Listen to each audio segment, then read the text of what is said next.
Perfect. Thank you so much. Yeah, well, thank you guys for having us yet again for another year. I'm super excited to be joining this special conference, which is indeed special because there's so many experts in this subject of crew management that it's so, helpful to discuss with you guys and exchange knowledge and innovation and how you guys have been, tackling the past. That it's always very helpful for us. So my co-founder, Francie, won't be in the session today, but she was speaking yesterday, I assume, together with one of our recent clients. So I'm here to cover this session today. For everybody who doesn't know us, I'm giving you a little bit of an introduction on WePlan. So our mission is enabling businesses to deal with tomorrow's operational complexity in workforce planning. So our background is Francie and myself have been working as consultants in the transport and logistics industry, focusing on effectively anything workforce related. So whether it be implementation of workforce planning tools, or whether it be preparation of union negotiations or efficiency improvement studies, trying to get the crew to fly more, or any analytics activity. We probably met 25 plus different airlines across the globe and helped them in crew management. Now, surprisingly, or maybe not surprisingly, we met a lot of airlines which are still doing manpower planning in Excel. Or where we met planners that were stuck with a, let's say, legacy software that was very inflexible and that was very intransparent as to how the software works. And that's where we decided to use our combined knowledge in crew management, global crew management, and put that into a software that really helps the planners to plan and not to chase for data all day. And we developed a solution that truly solves, so to say, the planners and the planning team's problems. So our software was developed very close to our clients, so they would be enabled to create cost optimal plans and would be enabled to focus on actually planning and improving quality of planning and implementing continuous improvement across flight ops, which is something that's very important to us. So we are trying to simplify the planning process. Now, obviously, that is a tough cookie if you're looking at COVID, and obviously just after we founded WePlan, COVID hit. So, but let's look at how we solved that and how we tackled this. Now we've onboarded a couple of clients in the industry, and we're now looking from crew planning for our crew planning modules, and now we're looking to stretch out to other parts. And this is also where I'm making my first point, as in where we see the future of manpower planning. We don't only look at crew planning anymore, but we look actually at planning all staff groups across an airline. So basically, we started with crew planning, but we've extended our functionality across the freight workforce, handling workforce, MRO, and we even serve the rail industry. Now, from the airline perspective, is what we see is, getting the right air crew, where they should be on all the bases was one really tough, challenge for our clients. But once they figured that out, they were looking at, actually not having enough staff for the station at the stations, and then they were puzzled. Okay, with that new flight program, we also don't have the staff in the MRO area. So actually, what we designed was a functionality where all staff groups that are using WePlan are synchronized. So you can see, if you upload a flight schedule into WePlan, you see right away with which, staff group you will have an issue in future, and where that issue will, pop up, because we see operations as a whole, you could say. But let me come back to our organization. So after Francie and I founded WePlan, we obviously in the last 3 years had a lot of time to develop our functionalities. We have a couple of new modules that I'm happy to share with you. We have 6 happy clients currently. We do offer our software not only as software as a service solution, so all cloud-based, but we also implemented a product called Planning as a Service, because we've seen that our clients struggle to plan themselves. Even if they had time to implement a new software, they don't have the resources to plan, because a lot of people have unfortunately left our beloved industry. And for better or worse, now we're looking at airlines not having enough planning staff. or admin stuff, understanding that crazy complexity of crew planning is nothing you can teach in a month, right? And then having to get to understand an Excel sheet that somebody built 20 years ago is then the next challenge to face. So that's a product we implemented where our experts, because our small team consists of only crew planning and workforce experts, are now supporting our clients also in planning activities across our value chain. Now, the clients we currently serve are TUI, with all their airlines, Aerologic, Eurowings, and then we've got some pieces done for Menzies in their Heathrow operation. So yeah, you see we've extended to the ground arena and all to the cargo arena. We also have aviation agnostic or industry agnostic clients, meanwhile, because we have designed our tool to be more open for other staff groups for optimization of ground staff as well. In the long-term planning. And we've also been teaming up with a lot of other startups such as ShiftPlan, Springshot, WorkExo, When I Work. There's a couple of more that we team up with to enable our clients to pick best of breed, so to pick the best solution they see for all of the different planning stages. Now, looking at the challenge that we face, I know a lot of you guys have talked about this in the past 48 hours, but getting the right number of staff, why is that so complex? Now, obviously, we're looking at minimization of costs, which has always been #1 priority of crew planning. But obviously, resilient planning and ensuring stable operation has become such a crazy priority in the past 3 years that obviously also on all the vendor sides, that's become, and you can tell that from the speakers before me, has become #1 priority to get resilience and to get an understanding of how to get IREC under control. And in that planning environment, obviously, we see challenges such as being able to provide a sustainable plan. Like, I have a decision today, but what does that do to tomorrow? And translating that to manpower planning, obviously, I make a manpower planning decision today, but like, does that solve my problems next year or next season? So looking at things holistically and sustainably is obviously a challenge of our planning environment. Continuously changing union rules. COVID has been crazy. There's been a lot of rules that have been changed that I would have never dreamed of that they would be able to be changed, because even also on the union side, there was an understanding that things had to be more flexible for airlines to survive.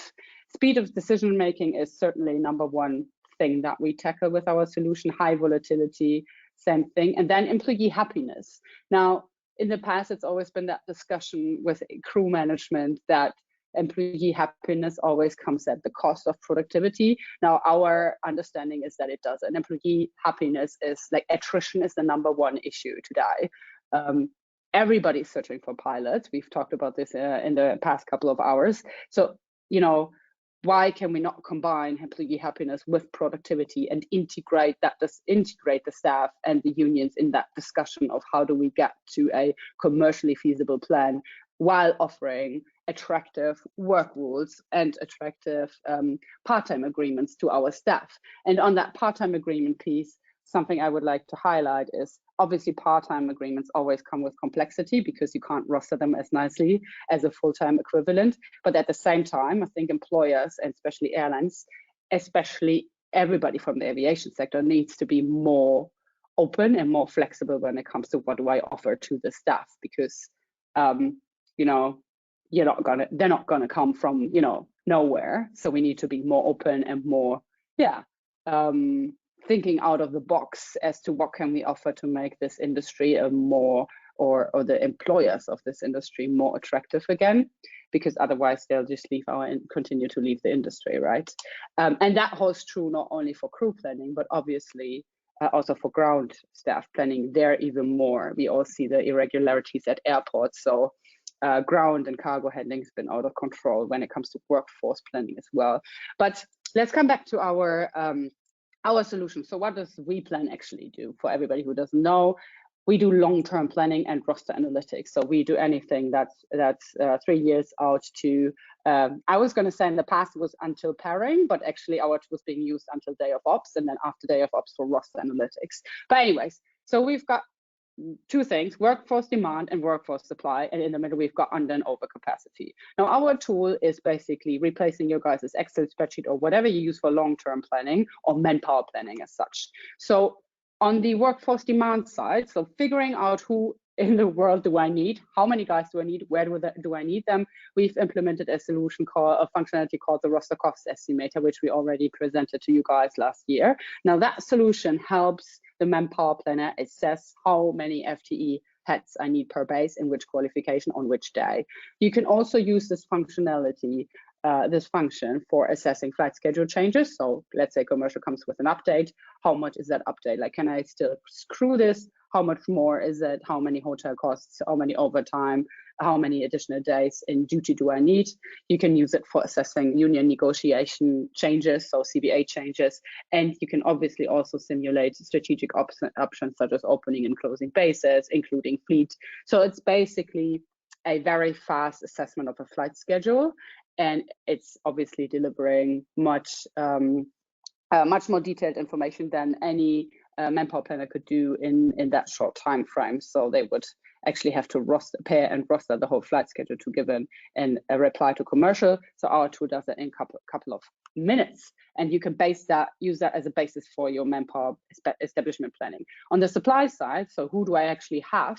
We have an optimization functionality helping planners to make decisions on where do I, position people as in bases, how do I train, where do I train, when do I train whom, basically a decision support functionality for solving shortages and surplus and optimizing surplus. So that's what we have there. And then when you talk about the day of ops, and we've talked about this in previous sessions as well, what in the world happens after roster publication, and why is roster maintenance and crew control doing it the way they do it, and why is it always so much more expensive? So actually, from the consulting world, we've always said ABC cost controlling, but understanding how much costs were incurred actually from a duty plan, and why was the decision made the way it was made, and then optimizing that decision-making process. So this is why we implemented roster analytics, right, when we published our tool to the market, to analyze the flown rosters and the rule impact to continuously improve forecasting quality. So our solution takes the data from established pairing and rostering solutions that our clients use.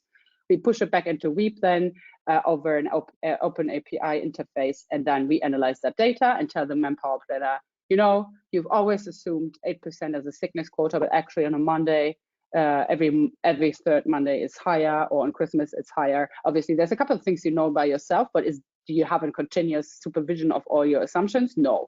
So our tool does that automatically to encourage that continuous improvement, but to also enable manpower planning team to work more integrated with rostering and roster maintenance, to understand as to why was the plan so off, and why was I unable to roster something that you projected to be rosterable, so like to be sufficient, right? So what we do is offer a modular structure of our software. So our modules are all tailored to the planning teams. We have basic modules and we have advanced modules. Now that certainly helps our small clients or like growing clients to invest into a software that grows with them, especially during troubled times. It's easier to go with something that replaces Excel, and then once there's more demand or there's taste for advanced functionality, our clients plug the advanced modules onto the basic modules as they go. So a lot of them don't purchase the whole package right away, but they purchase, an additional package every year. And so we also don't overwhelm the planning teams with an implementation of a huge functionality, which they barely have a chance to get to know and barely have a chance to get used to. So that's one of our mantras: walk before you run, but I'll come to that in a bit. So basically, what are our basic modules? So here you've got your long-term and short-term planning, spreadsheets, formulas. We also have a nice functionality around formula tracking. So you have a very nice, very transparent functionality where you can see which formula actually does what, where's all the data coming from, where's that calculation coming from, which data point is calculated in which way. And we even We did it in a way for also people who are not good or not familiar with reading formulas like in Excel. So we have a nice visualization for this. Then what else do you get in the basic module is the scenario calculation. So this is the number one functionality that we have. This is to create and compare as many scenarios, what if scenarios as you like, and rerun them on different data sets. That functionality significantly speeds up decision making and significantly improves the crisis management ability. So especially in times of COVID, I don't have any client who doesn't have at least 3 different scenarios of their plan. So how can you imagine how this works? We've got one master plan of the future, and then you can create subversions of that and de-link and link assumptions to the master. So whenever there's a flight schedule change that's being pushed to, or any change certainly, that's being pushed to all of those copies or what if scenarios. You don't have to update various versions of your plan manually, but it's all always up to date. You can tell just by a mouse click what happens if ready entry pilots don't come as they were planned. So that's really nice. Then we've got reporting functionalities implemented, nice dashboards, and a lot of graphs for our clients to not spend ages in PowerPoint. We've got a change log that tracks all changes and makes sure users leave comments for common understanding between versions of the plan. So there's nothing worse than coming back from vacation or coming back from an off day as a Manpower planning, not understanding why there's a shortage in September and not being able to explain that to upper management. So that's why we created change logging to increase transparency and to improve collaboration across the Manpower planners and anybody else who's involved. Our helping friend is something where that can be utilized to automate repetitive work, and that helping friend also sheds light on things such as irregularities in the data, so errors being made by humans. We've got a time machine functionality, so if you don't like what you did for the past 20 minutes, you can just go back and restore whatever you did prior. And then last but not least, collaboration. And here I come with my second hypothesis: integration is key. And we've heard this in other speeches before. So now what we did is automate the whole planning process when it comes to from a Manpower planning perspective. So I can send somebody else a data request in WePlan, such as HR or head of fleet or head of training, and have that person input data into WePlan. Now then, once that comes back to me, I can look at that data. If I trust the data, I can include it into my planning. That avoids things such as copying, pasting from emails, Excel. Any verbal exchange is being made redundant because it's all automated. And it's also understandable now where data comes from. Then let's look at the advanced modules. If there's more taste for a little bit of a sophisticated functionality, we've got obviously our roster cost estimator that uses most relevant planning rules and historic data to estimate the FTE demand and roster costs of a flight schedule just within a couple of seconds or minutes, depending on your operational size. We've got training planning, because Francie and I never understood as to why there's a training planning team and there's a Manpower planning team, and both work completely separate, and then they randomly exchange information across the planning process. Now, since COVID, that's impossible. They're essentially working on the same set of resources. If you're not training, you're commercially flying. If you're not commercially flying, you're training. So why not plan together? So that's why we implemented the training planning module. And Francie and Nicole were so kind to talk about our experiences with Eurowings yesterday, about how complex it was to establish that training planning and ramp up within the Eurowings operation after COVID. Then what else do we have? Optimization, talked about this before, where we give decision support for planning non-operational tasks and operational tasks. We've got strategy and sourcing. Now here's my third proof that integration is essential. We have a modular functionality where our group airline clients can share their respective establishment plans or Manpower plans with each other, and they use that to share resources, obviously cabin and cockpit crew. So that's pretty nice. We've got roster analytics, where we take really data from any established crew planning software and analyze that, push that back into Manpower planning, make sure there's continuous improvement. We also have a standby functionality that uses this roster data, IREC data, and standby utilization data to improve the standby positionings. And that tool also gives a recommendation as to where to put standbys in future. Then we've got some nice functionality for, let's say, station heads of staff, disciplinary heads of staff, where we also use that data that we get from the rostering and pairing tools and shed light on things like such as no-shows or anything that you would want your disciplinary heads to talk to crew about.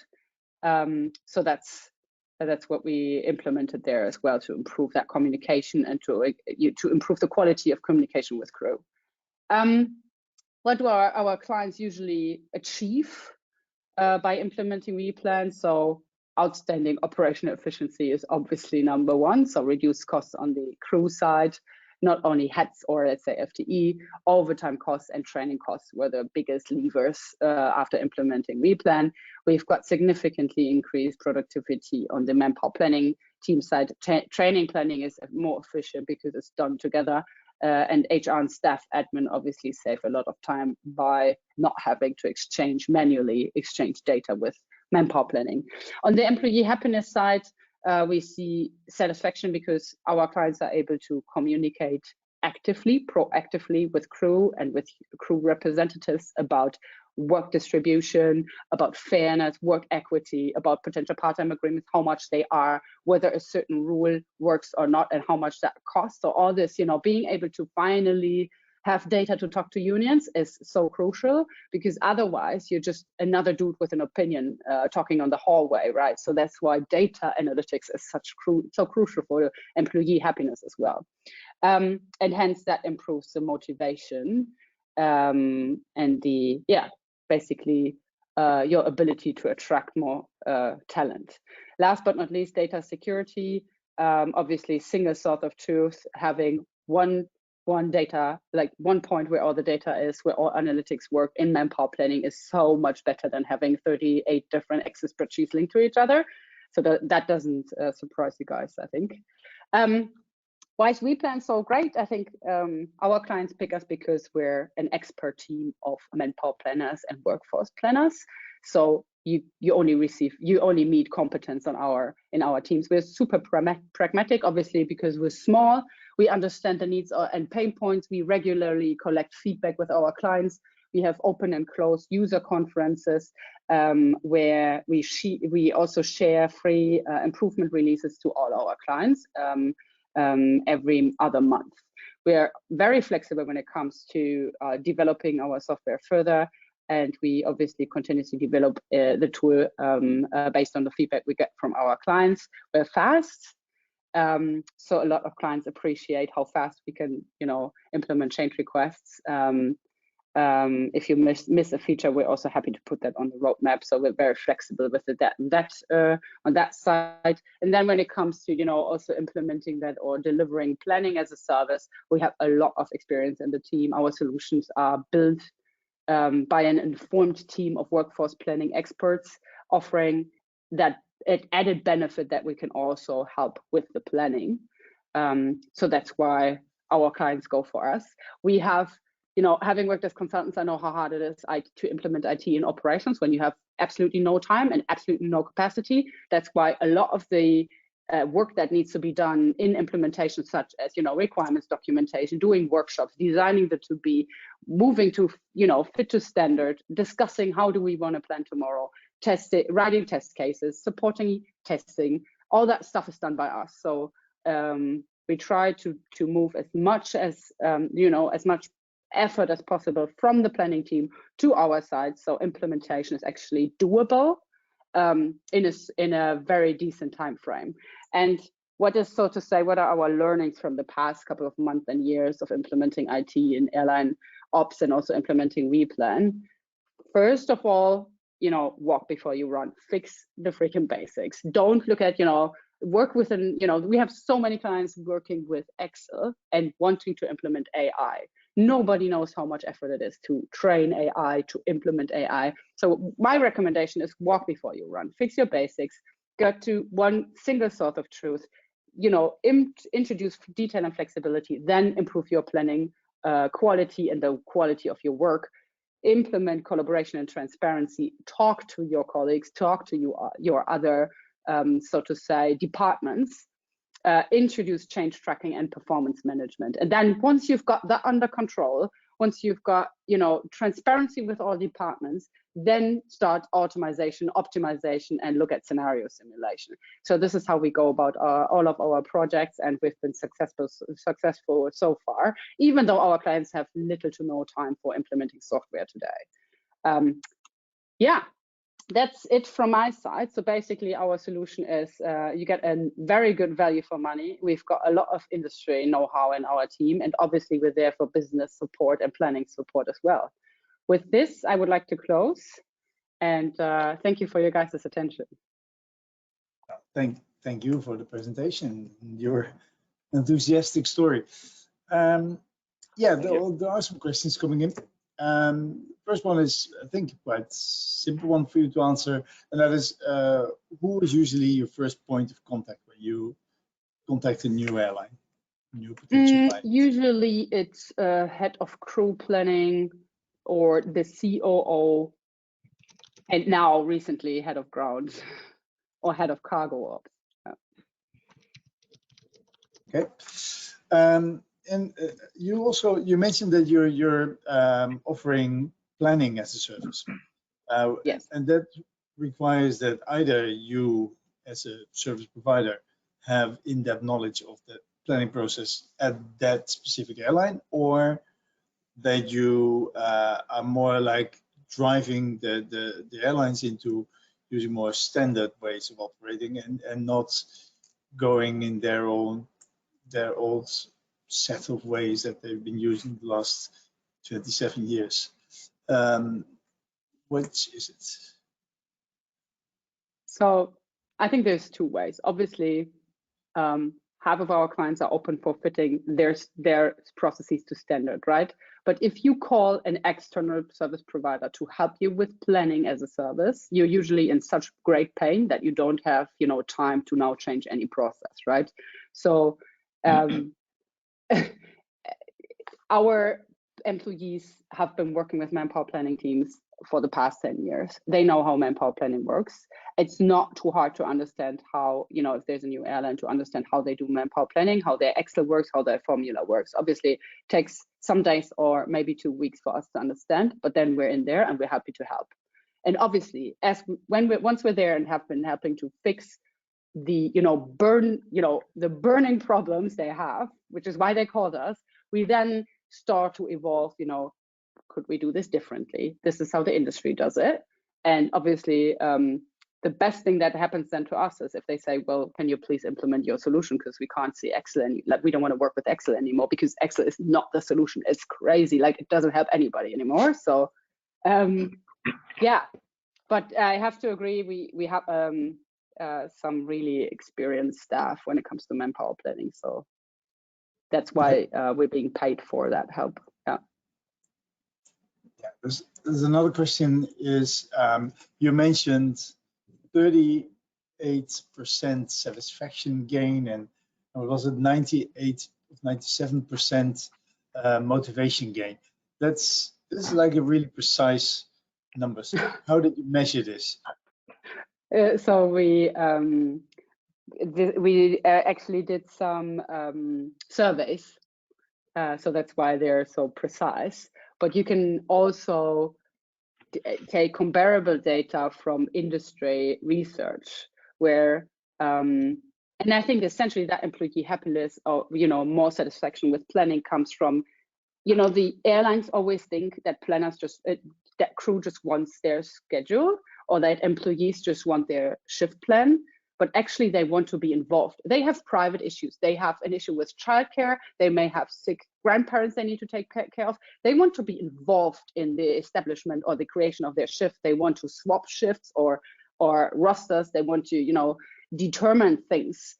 This has been obviously established with a lot of big carriers, but obviously there's still a lot of smaller airlines which don't offer that support of, swapping shifts or rosters. And if you look into the ground handling arena, I have to say it's a nightmare. None of the employees get the flexibility they need for their private life, and impacting when they work and being able to combine their work and private life. is something that's just not supplied by a lot of employers. So no, actually, within Qatar Airways and also my previous airline, I had a big issue with the word satisfaction, because satisfaction sounds like a luxury, like let's make them happy, but it's more than that. It's more giving them basically grips on their own lives. yes, correct. Like I have with my weekends. Yeah. And so I think in the past, this industry has been so, fascinating, and it's so nice to travel, and it's such a, people work in aviation because they're inspired by this, vibe in aviation. They've been inspired by the job of flying and, serving, passengers up in the air, but it's not as sexy anymore. So I think the employers need to, get their boots off the table and be more attractive. Also, when it comes to part-time agreements and being flexible to swap rosters on short notice. We've been hearing about off-day swapping in the other sessions. So, and obviously in manpower planning, you need to get your head around how much flexibility can we allow, at what price, is there additional price, and how do we articulate that to unions? And at the same time, there's going to be unions that don't come along, that don't understand that vision or are not open enough, and you can only integrate them in this discussion if you give them transparency. And I think that's the other thing, that employees want transparency. Why do I not get that shift rate? Why do I not get that part-time agreement? You can tell, if you have data, you can tell them, you can show them this is expensive. This pairing costs 5K more if I split it. So that's why we're not splitting it. So, but if you don't tell them and proactively articulate with data, you're not going to get them on board. So that's what I think about employee happiness. I have to interrupt here because we're a bit running out of time and it's getting late. I can say the same. We can all meet in Toulouse. I think there is another promise from last year, something about Diego Open. Yes. And the little Diego, I forgot all about Diego. Yeah, and the little bottle he had. So, Lana, thanks a lot. It was wonderful seeing someone with so much passion talking about really. No, you obviously you don't sell it, you live it. Thank you so much for having me, guys. Yeah, you're always welcome. See you soon. Yeah, see you in Toulouse latest. Bye bye. Yes, thank you.